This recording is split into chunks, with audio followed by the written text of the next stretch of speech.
Alors l'alimentation tout simplement est responsable de l'émission de 21% des gaz à effet de serre. Autrement dit, c'est quasiment l'équivalent de la production de gaz à effet de serre de l'énergie, 23%, et c'est bien supérieur à la production de gaz à effet de serre du transport. Et un important enjeu à l'horizon 2030, c'est de nourrir l'ensemble de la planète, puisqu'on aura une croissance de 15% de la population.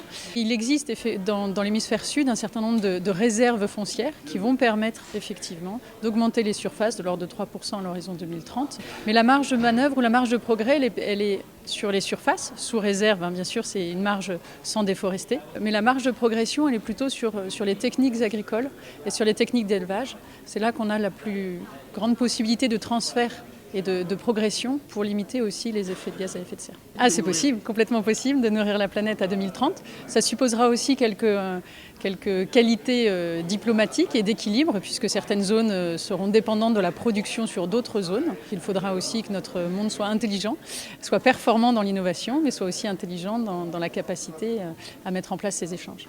Tout le monde est partie prenante en fait, de ce grand défi. Donc il y a des marges d'innovation et de progrès en amont. Mais cet amont, en fait, il concerne tout autant dans l'hémisphère sud, par exemple, les infrastructures routières ou de stockage, que les capacités à produire mieux, du point de vue agronomique. Donc il y a des bonnes pratiques du nord qui peuvent permettre au sud de se développer. Et puis, naturellement, tout le monde, tout au long de la chaîne de valeur, en particulier le consommateur, est très important, notamment dans l'hémisphère nord, parce qu'il est responsable d'une partie importante des pertes sous la forme de gaspillage alimentaire.